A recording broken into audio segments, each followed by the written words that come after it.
Hi, and welcome back to the Baker Street Files. In the spring of 1894, all of London was deeply agitated, and high society was even shaken to its core by the murder of the young Honourable Ronald Adair, a crime committed under the most extraordinary and mysterious circumstances. At the time, the general public was made aware of such details as had emerged during the police investigation. But the case was of such gravity that much of the information had to be suppressed, and only now, nearly 10 years later, am I able to fill in the missing links of this astonishing chain of facts. The crime, in and of itself, was of significant interest, yet it faded into insignificance beside the incredible events that followed. Events which astonished and overwhelmed me more than any other episode in my adventure-filled life. Even now, after so many years, I still feel a shiver when I recall the case, and I again experience the disbelief, amazement, and joy that then flooded my very soul. Let those readers who have shown some interest in my accounts of the deeds and thoughts of one remarkable man forgive me for not having shared this discovery sooner. I would have considered it my duty to disclose the full story immediately, had I not been bound by a strict prohibition, one issued by that very man himself, prohibition that was lifted only recently.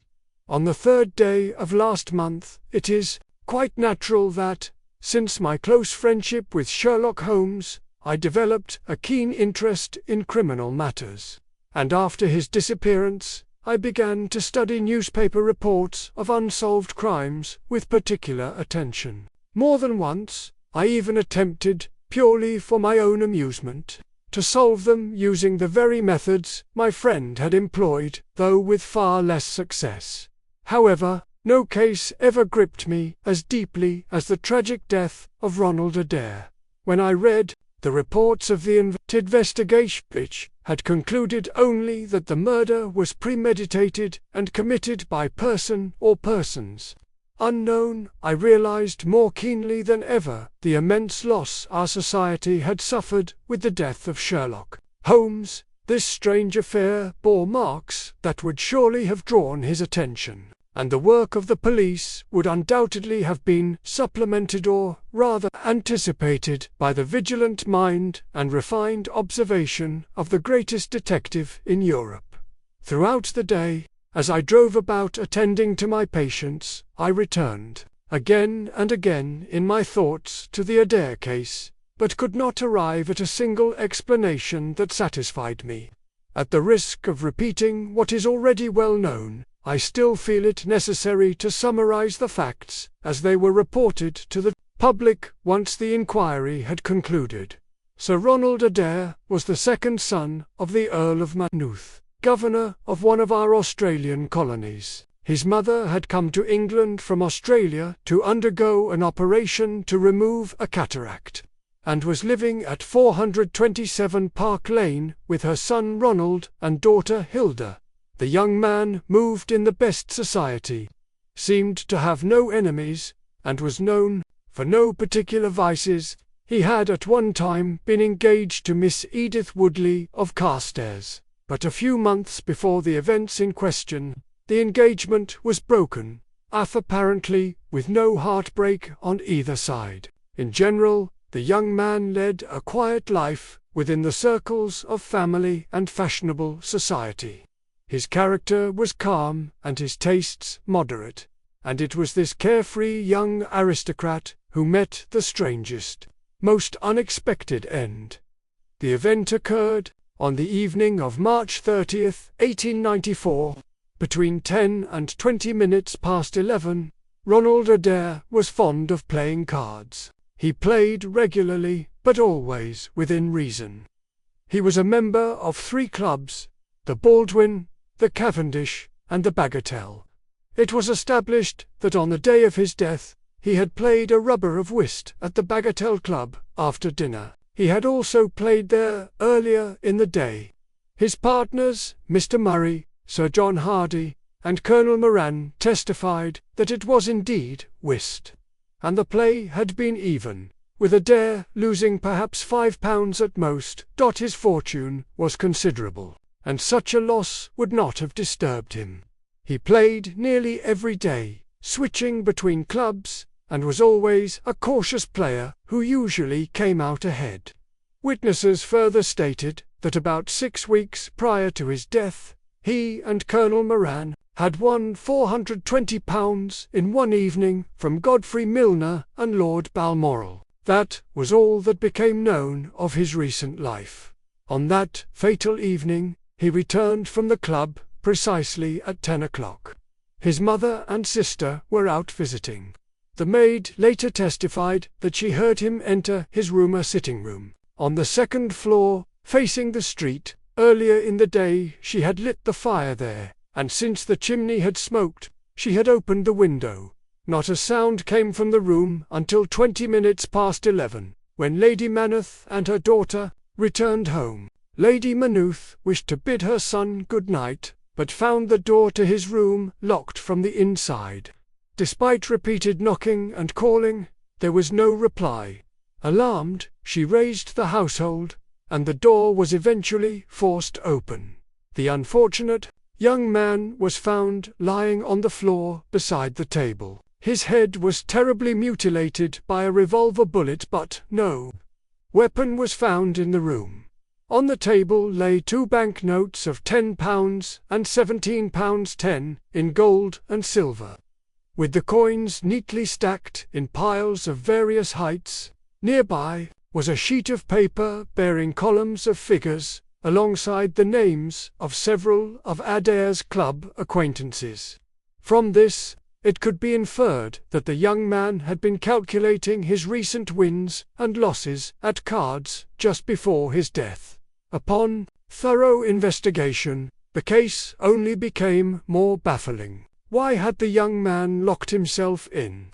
It was possible the murderer had locked the door and escaped through the window, but the window was at least 20 feet above the ground, and a bed of blooming crocuses below it had not been destroyed. A single flower was bent. There were no marks on the narrow strip of lawn between the house and the road. Thus, it seemed that Adair had locked the door himself. But then, how did death find him? No one could have climbed in through the window without leaving some trace, and if the killer had fired from the outside, he must have been an extraordinary marksman, for to shoot a man dead with a revolver at such distance is nearly impossible. Furthermore, Park Lane is a crowded street, and within 100 yards lies a cab stand, yet no one reported hearing a gunshot. Nevertheless, there was a corpse and a revolver bullet had passed clean through the head, clearly causing instantaneous death. Such were the circumstances of the mysterious Park Lane murderer, crime made all the more perplexing by the complete absence of any apparent motive. As I have said, young Adair seemed to have no enemies, and the money and valuables in the room had not been touched. All day long, I turned over the facts in my mind, trying to apply a theory that would reconcile them, searching for that point of least resistance which my late friend had always considered the beginning of any true investigation. I must confess I failed to find it. That evening, I wandered through the park, and around 6 o'clock found myself at the corner of Park Lane and Oxford Street.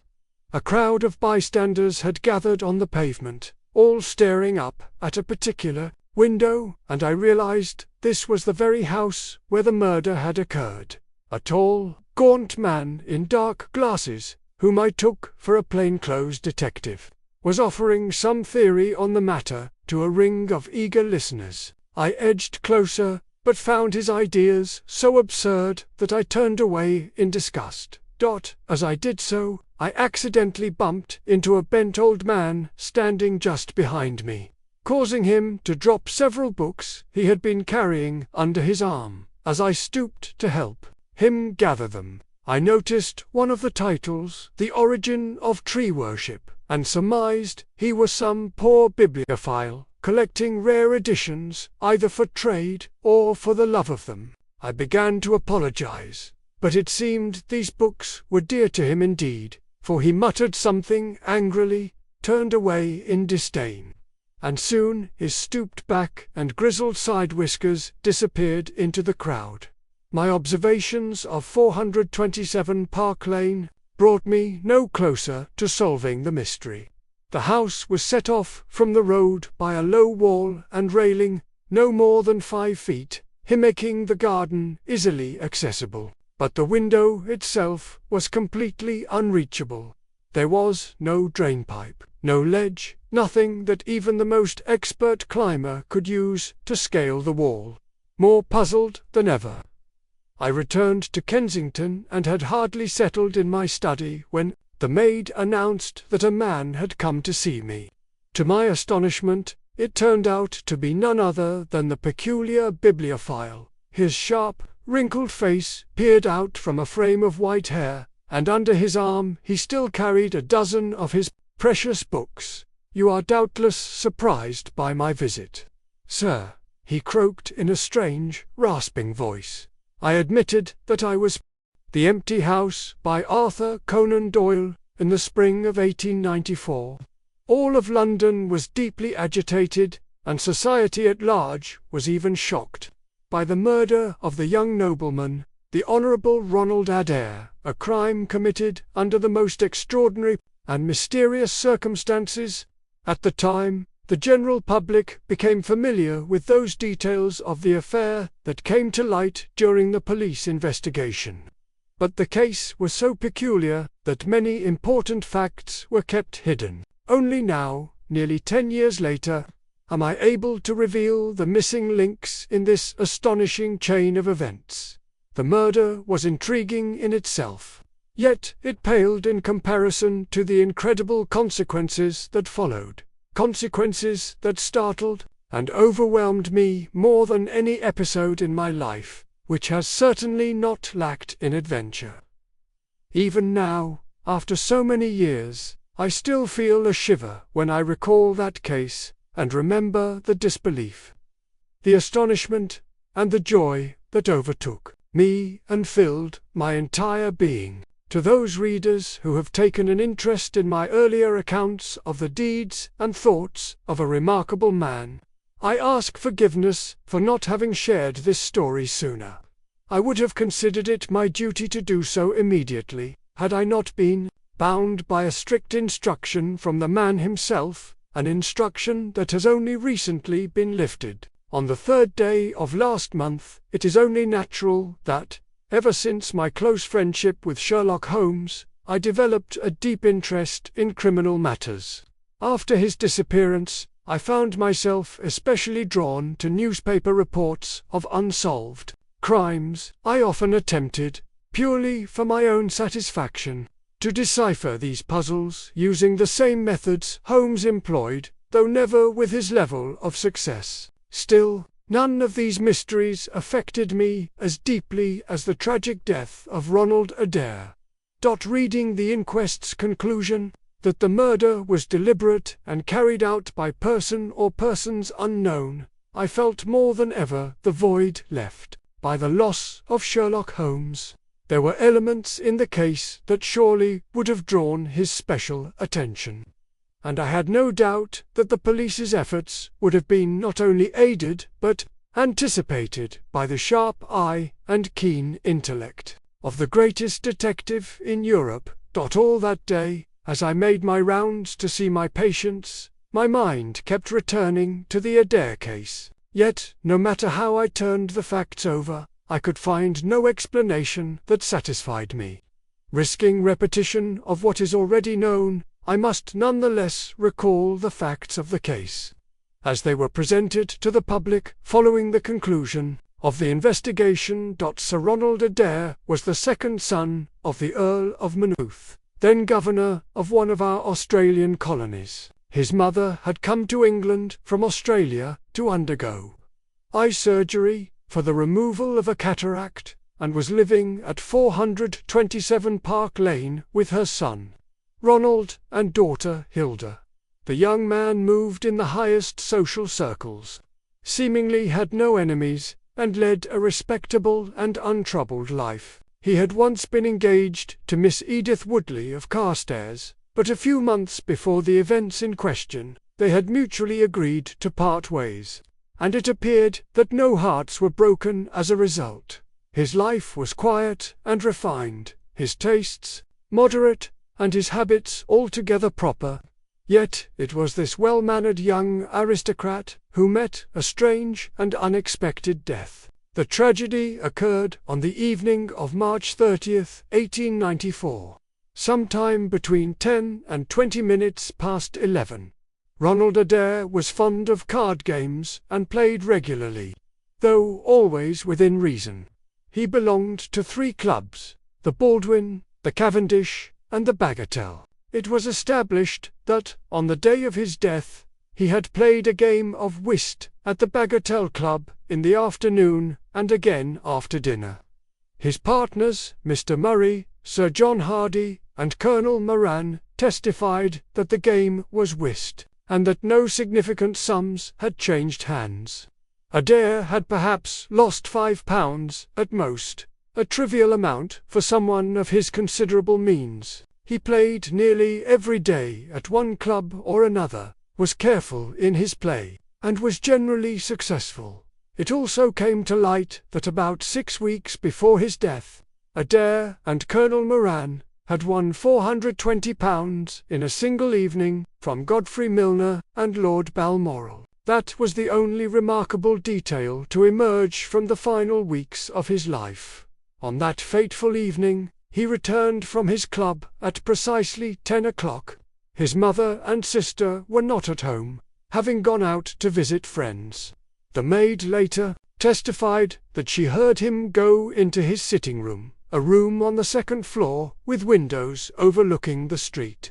Earlier that evening, she had lit a fire there, and, as the fireplace was smoking, had opened a window to let out the fumes. From the time Adair entered the room, nothing was heard until Lady Maneth and her daughter returned, at 20 minutes past 11. Wishing to say good-night to her son, Lady Maynooth went to his door, but found it locked from the inside. She called out and knocked, but received no reply. Alarmed, she raised the household, and the door had to be forced open. There, near the table, lay the unfortunate young man. He had been shot in the head with such force that his face was horribly disfigured. Yet no weapon could be found in the room. On the table lay 2 £10 banknotes and £17 10 shillings in gold and silver, the coins neatly arranged in small stacks. Next to them was a sheet of paper covered with figures and names of some of Adair's club acquaintances. It seemed clear that he had been calculating his wins and losses at cards just before his death. Yet the more the police investigated, the more mysterious the affair became. Why had the door been locked from the inside? Could the killer have locked it and escaped through the window? That seemed impossible.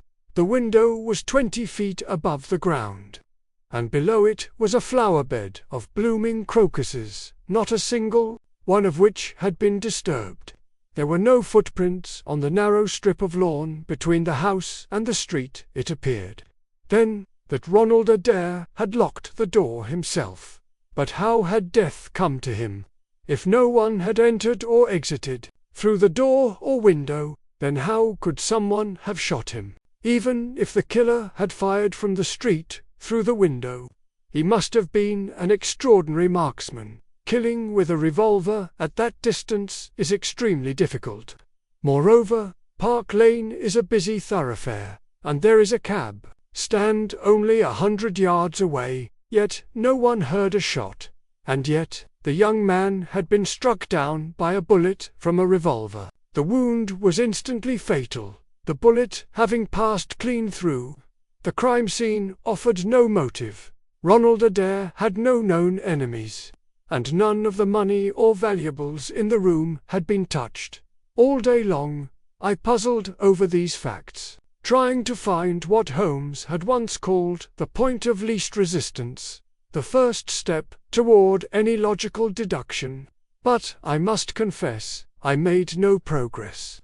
That evening, while strolling through Hyde Park, I found myself, around 6 o'clock, near the corner of Park Lane and Oxford Street.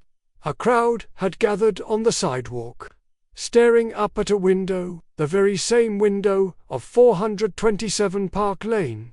In the center of the group stood a tall, thin man in dark glasses, likely a plainclothes detective, explaining some theory. I pushed my way forward but quickly withdrew, finding his reasoning so absurd that I was almost repelled by it. In the process of stepping away, I accidentally bumped into a stooped old man behind me, who dropped the books he was carrying. Helping him pick them up, I noticed one of the titles, The Origins of Tree Worship. It struck me that he might be a poor bibliophile, perhaps collecting rare books, either for profit or out of passion. I began to apologize, but he seemed deeply irritated. Perhaps the books were precious to him, and he muttered something, turned away with a scowl, and disappeared into the crowd. His hunched back and grey side whiskers soon lost to view. Not my observations of 427 Park Lane brought me no closer to solving the mystery. The house was separated from the street by a low wall and iron railing, together no higher than 5 feet, easily surmountable. But the window was entirely inaccessible. There were no drain pipes or footholds. Not even the most agile climber could have scaled that wall. Even more confused than before, I returned home to Kensington. But I had scarcely sat down in my study when the maid announced that someone was asking for me. To my surprise, it was the very same elderly bibliophile. His sharp, lined face peered out from beneath a crown of white hair, and under his arm he still carried a bundle of books. "You are, no doubt, surprised by my visit, sir," he croaked in a rasping voice. I admitted that I was. "You see, sir," the old man said, "I'm a man of delicate conscience. Limping along behind you on the same street, I saw you enter this house, and I thought to myself that I really ought to come in and apologize to such a courteous gentleman. If I was a little sharp with you, sir, I truly meant no offense, and I am very grateful that you helped me pick up my books."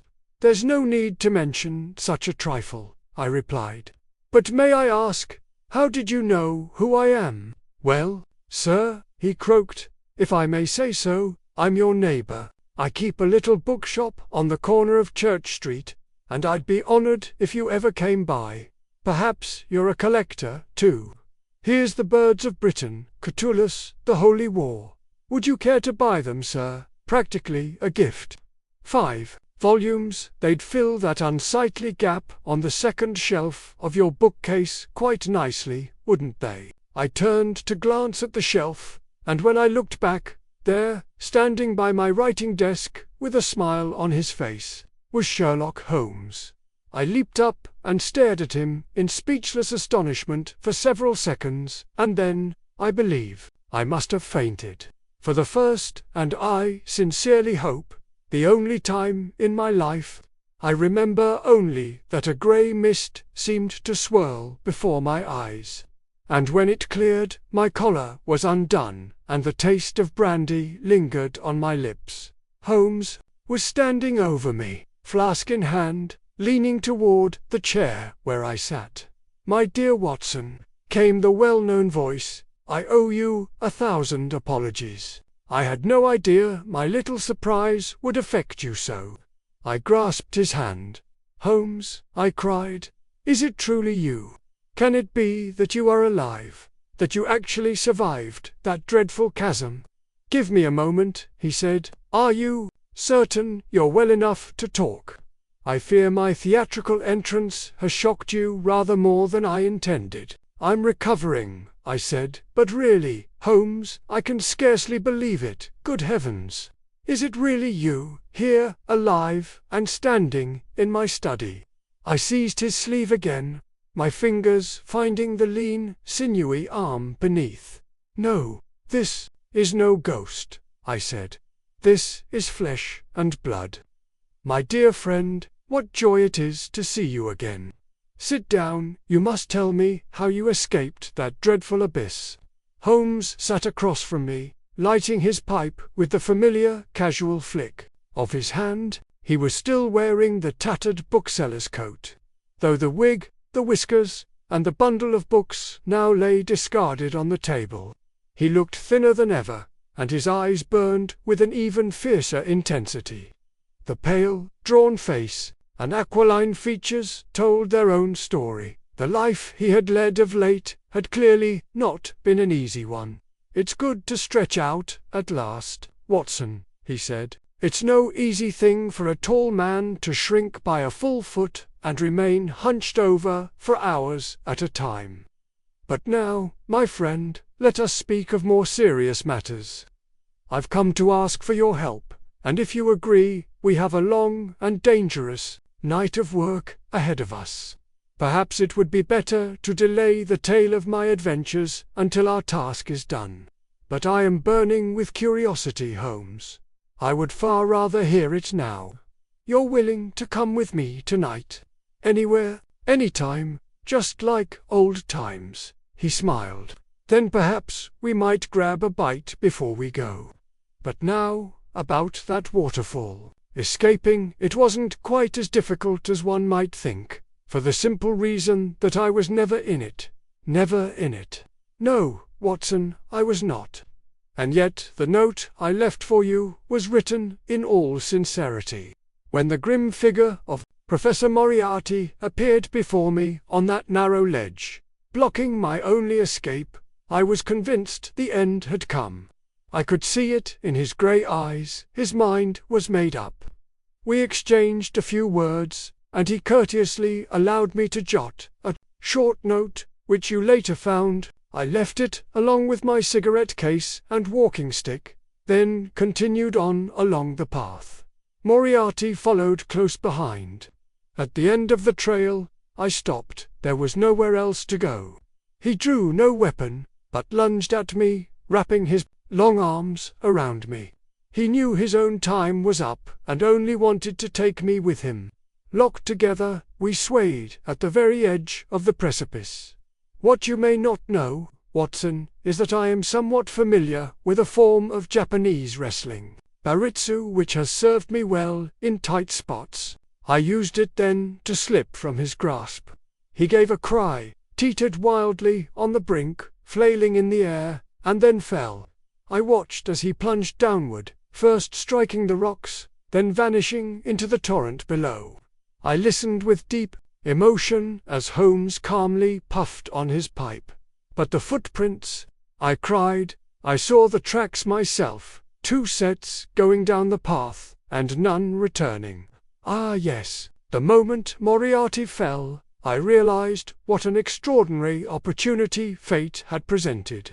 I knew that Moriarty had not acted alone. At least 3 of his agents remained at large, and they were as dangerous as he. His death would only fuel their thirst for revenge.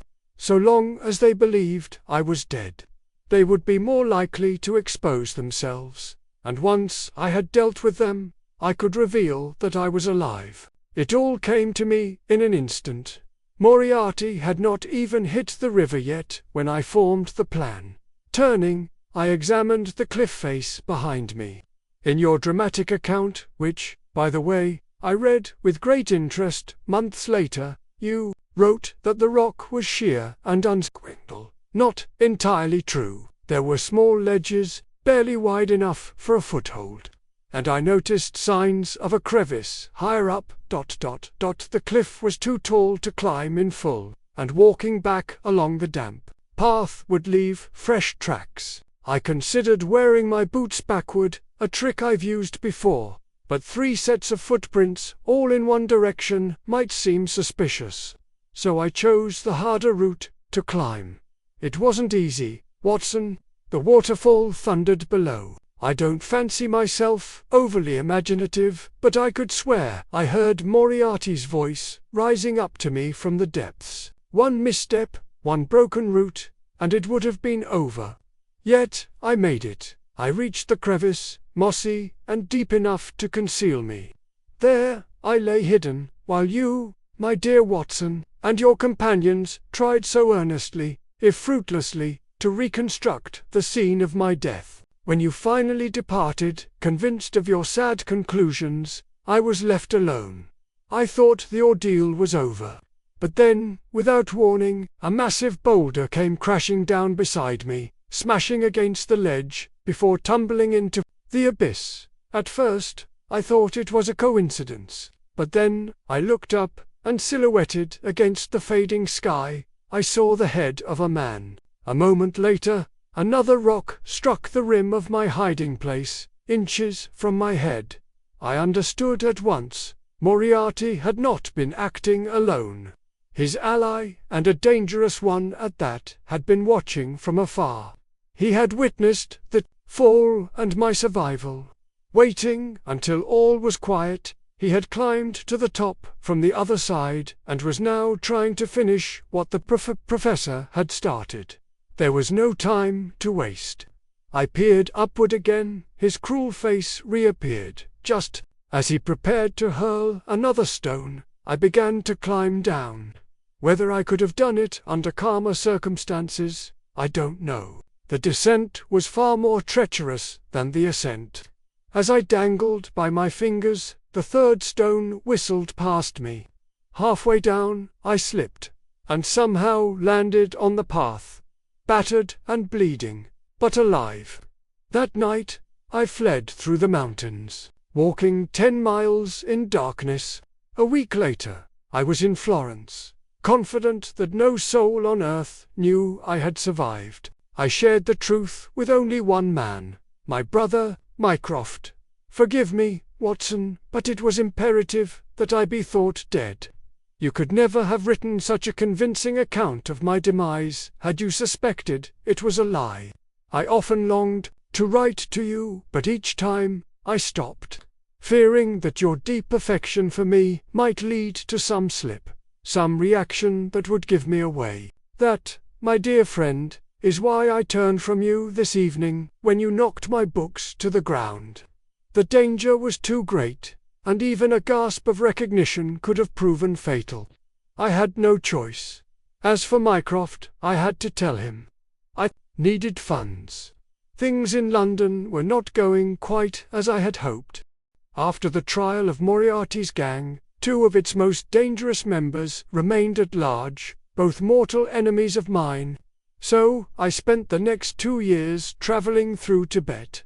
I visited Lhasa out of sheer curiosity and spent a few days with the Dalai Lama himself. You may have read of the mysterious expeditions of the Norwegian explorer Sigurdsson, though it surely never occurred to you that those were messages from your old friend. From Tibet I made my way through Persia, visited Mecca, and even paid a brief but most interesting visit to the Caliph in Khartoum, a visit I later reported in detail to the Foreign Office. Back in Europe, I spent several months in France, conducting chemical research into derivatives of coal tar in a laboratory in Montpellier. Once my experiments concluded and I had learned that only one of my mortal foes remained in London, I began considering a return. But then, news of the sensational Park Lane murder reached me and hastened my plans. The mystery was intriguing in its own right, but I suspected that its solution might help me in certain matters of a personal nature.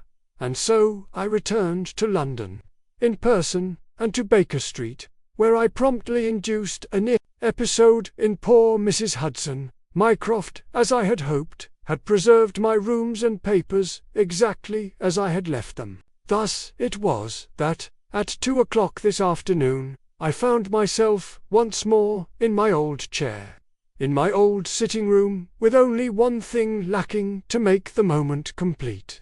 The presence of my old friend Watson in the chair opposite. Such was the extraordinary tale Holmes told me on that April evening, a tale I would never have believed had I not seen, with my own eyes, the tall, gaunt figure and keen, intense face of the man I had mourned and never expected to behold again. Somehow, Holmes had learned of my wife's passing, but his condolences were expressed more in tone than in words. "Work, my dear Watson," he said softly, "is the best balm for sorrow, and tonight we shall have such work as would make a man feel he had not lived in vain. I ask only, will you join me?" I urged him to explain, but he would not. "You shall see and hear enough before morning," he said, "and until then, let us talk of other things. After all, have 3 years to catch up on. I believe we shall have plenty to discuss until 9:30, and then, my friend, we shall be off toward an adventure in the empty house." Indeed, it felt just like the old days, as I found myself beside Holmes in a cab, my revolver in my pocket and my heart thudding with anticipation. Holmes was silent, grim, withdrawn. The flickering light of gas lamps revealed his set jaw and furrowed brow. The lines of his face were taut with focus. I did not yet know what sort of predator we were hunting in the jungle of London's criminal underworld, but I knew Holmes, and I could read in his every motion that we were stalking something dangerous indeed. The faint, sardonic smile that sometimes flitted across his ascetic face promised little mercy for the prey we were pursuing. I assumed we were headed for Baker Street, but Holmes ordered the cab to stop at the corner of Cavendish Square. Alighting, he cast a keen glance around and continued down the street, frequently glancing behind to ensure we were not being followed. Our route was circuitous and odd, through back alleys, horse yards, and narrow lanes I scarcely knew existed. Holmes, as always, moved with perfect confidence, as if the city's maze were etched upon his brain. At last we emerged onto a dark, narrow street of old and sombre houses. From there we passed into Manchester Street, then Blandford Street. Holmes, ducked into a tiny cul-de-sac, led me through a gate into a barren yard, and unlocked the rear door of a shuttered house. We stepped inside, and he bolted the door behind us. The air was cold and still. I knew at once that the house was unoccupied. The floorboards groaned beneath our steps, and my hand brushed a wall hung with tattered wallpaper. Holmes's cold fingers gripped mine in the darkness and guided me through a long corridor. Ahead of us, the faint outline of a fanlight window glowed dimly in the gloom. Here Holmes turned sharply, and we entered a large, square room, pitch black in the corners, but faintly lit in the center by the glow of the street outside. There was no lamp directly nearby, and the glass was thick with dust, so even in the light we could barely see each other. Holmes leaned close, resting a hand on my shoulder and whispering almost directly into my ear. "Do you know where we are, Watson?" "I believe we're on Baker Street," I said, peering through the grimy pane. "Exactly. We are in Camden House, directly opposite our old rooms." "But why here?" "Because, from here, we have the perfect view of that picturesque building. Would you be so good, my dear Watson, as to step to the window? Carefully, we mustn't be seen. Now, look at the windows of our old sitting room, where so many curious adventures once began, and prepare yourself for one last surprise.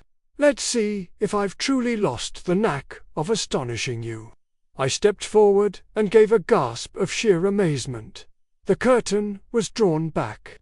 The room was brightly lit, and silhouetted against the blind was the unmistakable shape of a man seated in an armchair. The angle of the head, the breadth of the shoulders, the sharp profile, all were unmistakable. The figure was turned 3/4 to the window, like one of those black paper silhouettes our grandmothers used to cut.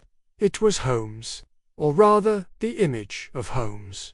So perfect, I reached out my hand, just to confirm that he still stood. Beside me, he was shaking with silent laughter. "Well," he asked, "it's unbelievable," I whispered. "It seems 3 years haven't dulled my ingenuity," he said, and there was an unmistakable pride, the pride of an artist, in his voice. "A good likeness, don't you think? I'd have sworn it was you. We have Mr. Moynier of Grenoble to thank for that. He modelled it in wax. Took him several days. As for the rest, I arranged it myself this morning, when I returned to Baker Street." "But why?" "There are strong reasons, my dear Watson. I need certain people to believe that I am in that room, when in fact I am somewhere else entirely. You think the flat is under surveillance. I know it is. By whom? My old enemies, Watson. The charming remnants of Professor Moriarty's gang. You'll recall, they alone knew I was still alive, and they were quite certain I would one day return to Baker Street. They've kept watch ever since, and this morning they saw me arrive. But how could you be sure? I recognized their lookout at once, a fellow named Parker, harmless enough on his own, a burglar, killer, and also an excellent violinist. I'm not concerned with him. The man who interests me is the one, behind him, the dark mind guiding this hunt, Moriarty's closest companion, the man who hurled stones at me from that cliff top, the cleverest and most dangerous criminal in London. That is who hunts me tonight, Watson, though he doesn't yet know that we're hunting him." Holmes's plan was becoming clear. From our hidden vantage point, we could observe those who believed they were observing us. The silhouette in the window was bait, and we were the hunters.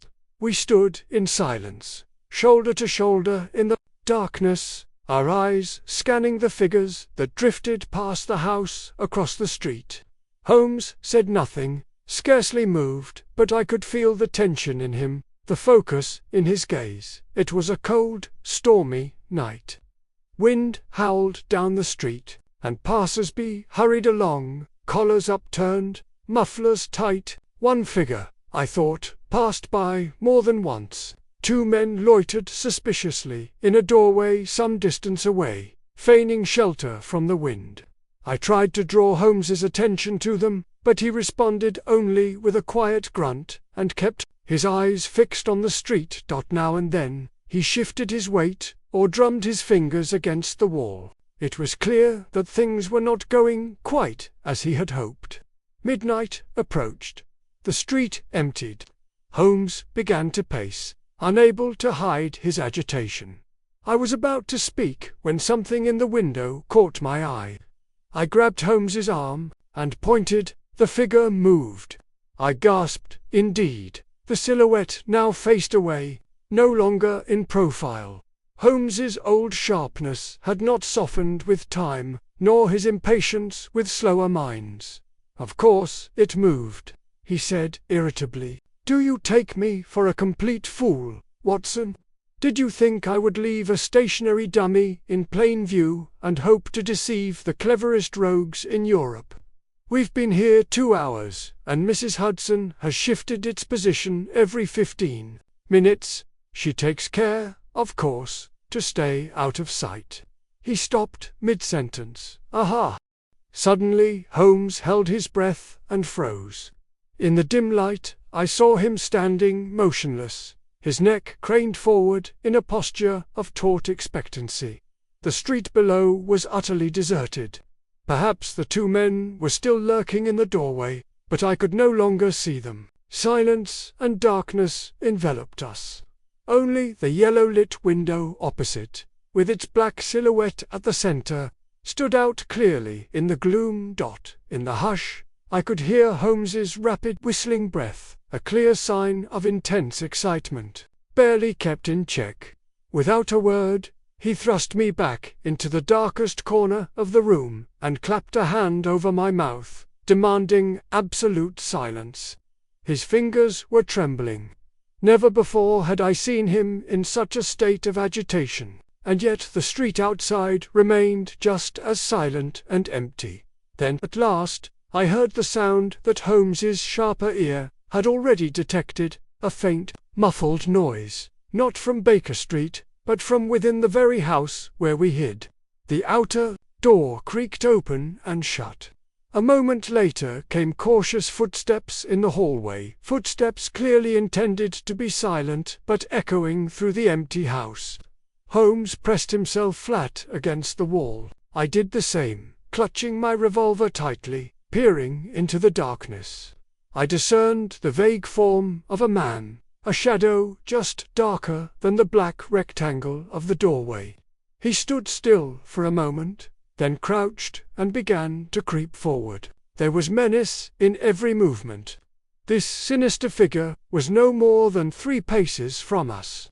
I tensed, ready to meet an attack, when it suddenly became clear he had no idea we were there, almost brushing against us. The intruder crept past, made his way to the window, and ever so gently raised the sash, lifting it nearly half a foot. As he leaned forward to the opening, the streetlight, now unobstructed by the dusty glass, fell full upon his face. It was a face contorted with excitement, eyes fever-bright, features twisted with grim resolve. He was an older man, with a hawk-like nose, high bald forehead, and long grey moustaches. His top hat was pushed back on his head. His coat hung open, revealing the white expanse of a dress waistcoat. His dark, weathered face was lined with deep furrows. In one hand he carried what appeared to be a walking stick, but when he laid it on the floor, it gave a metallic clink. Then he drew a large object from his coat pocket and fiddled with it for some time, until there was a click, the sound of a spring or latch engaging. Kneeling, he leaned forward and pressed his full weight upon a lever. A harsh, grating noise followed. When he rose again, I saw in his hands what looked like a gun, but with an oddly clumsy, misshapen stock. He opened the breech, inserted a projectile, and closed it with a snap. Then, squatting low, he rested the barrel on the window-sill. His long moustaches drooped over the weapon, and his eyes gleamed as he sighted the target. At last he raised the butt to his shoulder and gave a sigh of satisfaction. There before him was the perfect mark, the black silhouette standing out against the illuminated background. For a moment he was still. Then his finger touched the trigger. There came a strange worry sound, followed by the silver chime of shattering glass, and in the same instant Holmes leapt forward like a tiger, springing onto the gunman's back and hurling him to the floor. But the man scrambled up with astonishing strength and seized Holmes by the throat. With the butt of my revolver, I struck him a crushing blow to the head.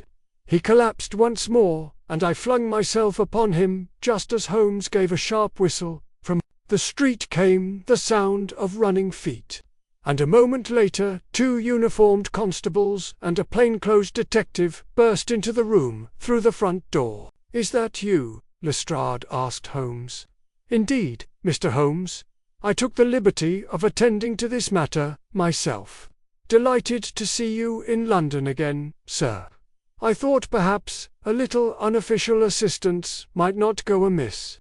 3 unsolved murders in 1 year, that's a bit much, Lestrade, though I must say you handled the Adair case not altogether badly." We were all on our feet by now. The prisoner, breathing heavily, was held firm by 2 burly officers. A crowd had begun to gather outside. Holmes crossed to the window, closed it, and drew the curtain. Lestrade lit 2 candles, and the policemen turned on their dark lanterns. At last I could examine the man we had captured. He had a most remarkable face, noble in some ways, yet repellent. The brow of a thinker, the jaw of a the dual capacity for good and evil plainly marked, but the cruel, steely eyes beneath drooping lids, the hawk-like nose, and the deep lines graven in his forehead bespoke a man whom nature had marked as dangerous. He paid no heed to any of us. His gaze was fixed solely on Holmes, upon whom he looked with a mixture of amazement and hatred. "The devil," he muttered, "cunning devil." "And so, Colonel," said Holmes, adjusting his rumpled collar, "we meet again. As the old song goes, I don't believe we've had the pleasure since that moment when you were kind enough to drop a few rocks on me, remember, at the Reichenbach Falls. The colonel stared, as if mesmerized, unable to look away from Holmes. The devil, the very devil. He kept whispering. I haven't yet introduced you, said Holmes. Gentlemen, this is Colonel Sebastian Moran, late of Her Majesty's Indian Army, and, I believe, still the finest big-game hunter in the Eastern Empire. Correct me if I'm wrong, Colonel, but I understand your tiger tally remains unbeaten. The prisoner struggled to suppress his fury, but said nothing. He looked every inch the tiger himself, his eyes burning, mustaches bristling. I'm astonished, Colonel, that such a simple device could have deceived so experienced a hunter. Holmes continued. Surely the method was not new to you. Did you never tether a kid beneath a tree and lie in wait with your rifle in the branches above? This house was my tree, and you, sir, were the tiger.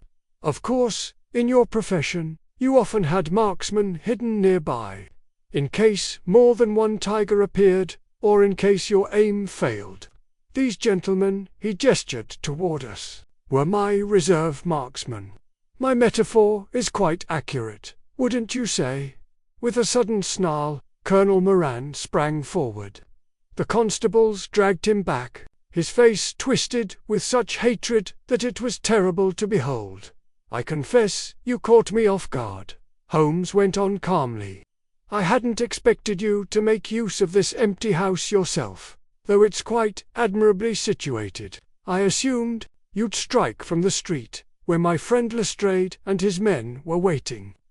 Aside from that small surprise, all went exactly as I anticipated. The colonel turned to Lestrade. Whether or not you have grounds to detain me, he said coldly, I will not remain here to be insulted by this. This gentleman. If I am in the hands of the law, let it be handled accordingly. That's fair enough, said Lestrade. Mr. Holmes, anything further before we leave? Holmes picked up the enormous air rifle from the floor and examined it carefully. A remarkable weapon, and unique, I believe. It fires silently and with devastating force. I knew of its existence, built, if I'm not mistaken, by the blind German mechanic von Herder, on the orders of the late Professor Moriarty. I've long suspected such a weapon was in use, but this is my first opportunity to hold it. I commend it to your attention, Lestrade, along with the ammunition. Don't worry, Mr. Holmes, we'll take it into evidence, said Lestrade, as everyone prepared to depart. Is that all? Just one question. What charge do you intend to bring against this man? Why, the attempted murder of Mr. Sherlock Holmes, of course. Oh no, Lestrade, I have no desire to figure in this case. The credit for this brilliant arrest is entirely yours. Allow me to congratulate you. Through your characteristic insight and courage, you've at last laid hands on the man. The man. But who is he, Mr. Holmes? The very man the police have searched for in vain.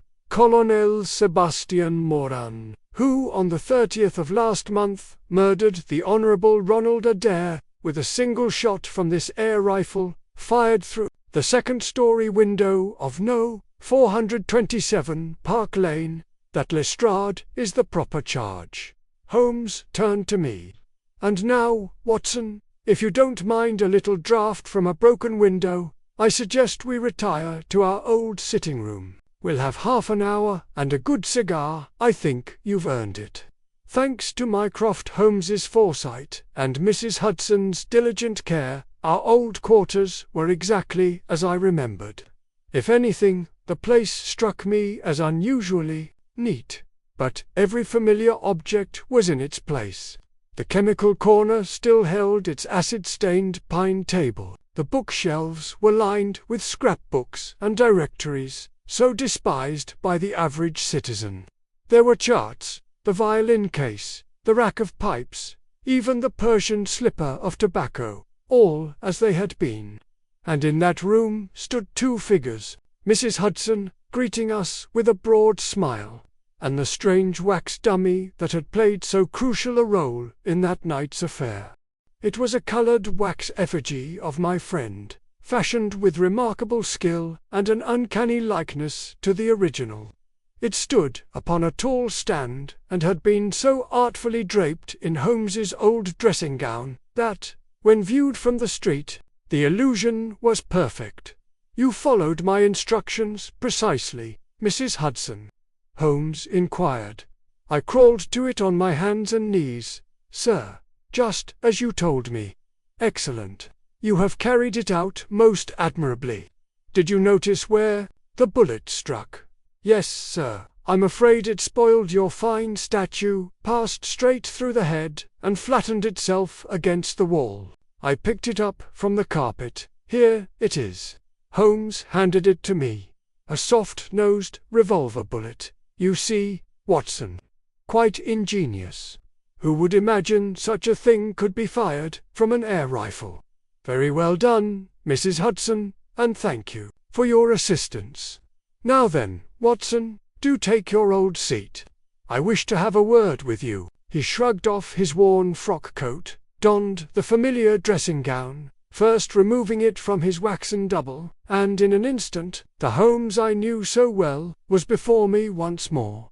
"The old hunter's nerves are as steady and his aim as true as ever," he said with a laugh, examining the perforated brow of the wax figure. "Dead centre right through the brain. One of the finest shots in India. I dare say he has few rivals, even here in London. Had you ever heard his name before?" "No, never." "Ah, such is fame. Then again, you once confessed, not long ago, I believe, that you had never heard of Professor James Moriarty, and he was one of the greatest minds of the age. By the way, would you kindly take down my biographical index from the shelf?" Seated comfortably in his armchair, puffing on a cigar, Holmes lazily turned the pages. "I have quite a fine collection under M," said he. "Moriarty alone would be enough to bring credit to the letter, but there's also Morgan, the poisoner, and Merridew, with his ghastly record, and Matthews, the very man who knocked out my left canine in the waiting-room at Charing Cross. Ah, here we are at last, our friend of this evening." He passed me the volume, and I read, "Moran, Sebastian, Colonel, retired, served in the 1st Bangalore Pioneers, born London, 1843, son of Sir Augustus Moran, C.B., formerly British Minister to Persia, educated at Eton and Oxford, participated in the Jawaki, Afghan, Karasia, as diplomatic courier, Sherpa, and Kabul campaigns. Author of Heavy Game of the Western Himalayas, 1881, and 3 Months in the Jungle, 1884. Address, Conduit Street, Clubs, Anglo-Indian, Tankerville, and the Bagatelle Card Club, in the margin." Holmes had written in his precise hand, "The second most dangerous man in London, after Moriarty." "Strange," said I, returning the book. "One would think he had the record of a respectable soldier." "You are quite right," said Holmes. "Up to a certain point, his record was unblemished. He was a man of iron nerve, and to this day tales are told in India of how he crept up a dried riverbed and dragged a wounded comrade from the jaws of a tiger. There are trees, Watson, that grow straight and true until a certain height, then suddenly develop a deformity. It happens with men, too.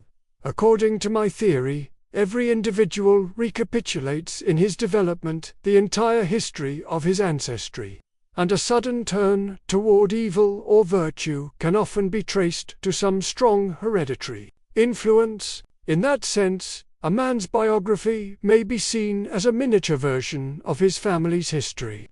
"A rather fanciful theory," I remarked. "I make no insistence upon it. Whatever the cause, Colonel Moran strayed from the path. There was no public scandal, but his conduct in India made his continued presence there impossible. He retired, came to London, and soon acquired a disreputable name. It was then that he came to the notice of Professor Moriarty, who made him, for a time, his right hand. Moriarty supplied him liberally with funds, but employed him only in cases requiring special skill, 2 or 3 only, but beyond the reach of the ordinary criminal. Do you recall the strange death of Mrs. Stewart of Lauder in 1877? No.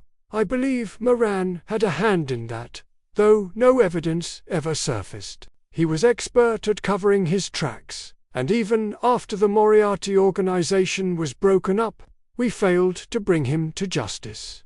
Remember the evening I came to your house and closed the shutters, fearing an air rifle attack?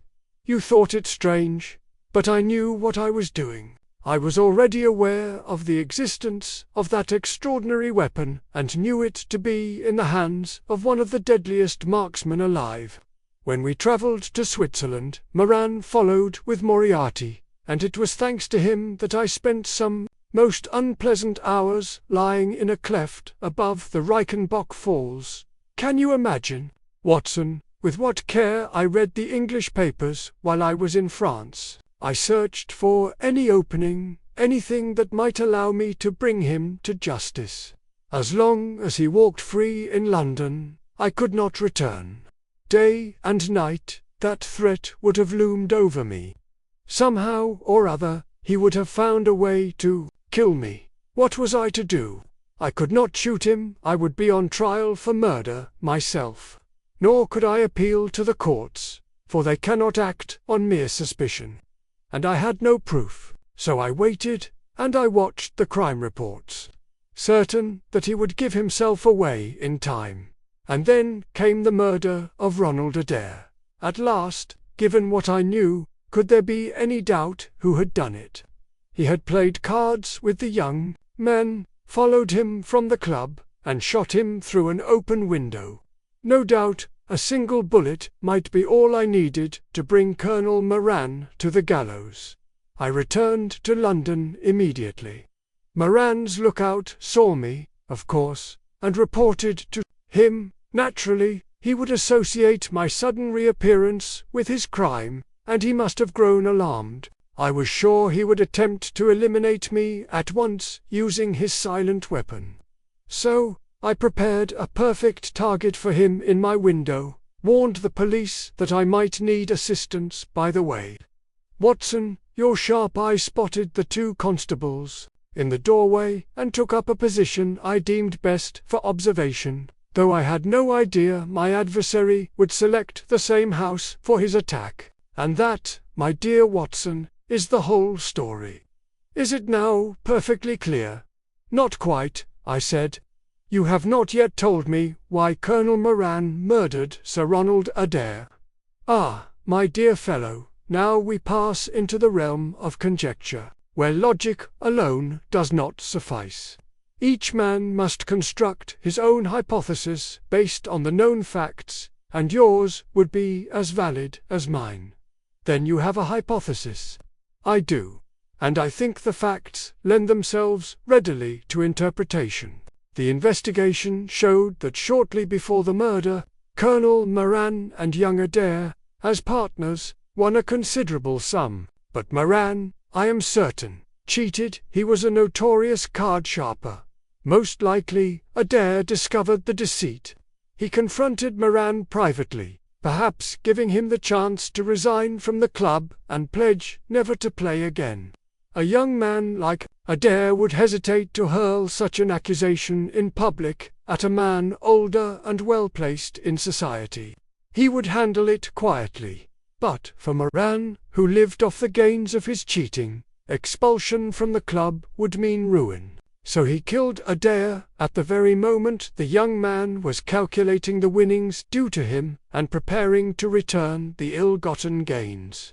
Fearing his mother and sister would question him about the names and piles of coins, he locked the door. Does my explanation not seem plausible to you?